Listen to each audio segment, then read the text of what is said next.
My name is Loren Dahle. I'm a volunteer at the Rice County Historical Society, and today we'll be looking at our walking plow collection. What we have in front of me here are the breaking plow collection, which were used to turn the soil that was mostly sod, and you had to turn the soil completely upside down so you could farm it. These were usually pulled by either oxen or horses. If you had timberland, you would be using the smaller plow over here. Because of the small moldboard, you could plow around rocks and tree stumps that you'd taken out.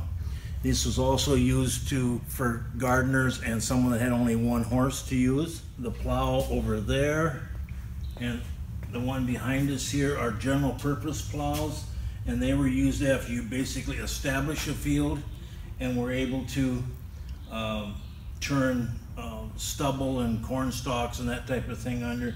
They did not turn the soil completely upside down. They more or less turned it on edge, and then it kind of fell to a seed bed that you could use.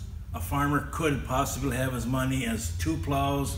The breaking plow, and also the breaking plow was used to plow up hay fields and grass that they'd planted. The land sides on the plow, the longer parts, they have to be longer than the plow lay, otherwise the plow will shove out of the ground and you won't get any plowing done. Other than that, the progression went from wood construction, beams, and standing rolling coulter, which would slice the dirt so the plow lay didn't have to tear the sod apart.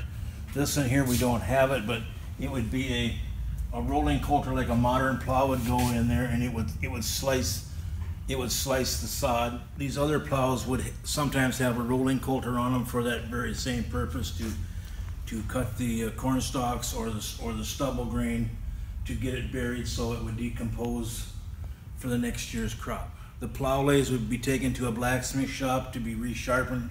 They'd wear down on the point in the side, and they heat them up, and then they would hammer them out until they got back to the shape so you could plow.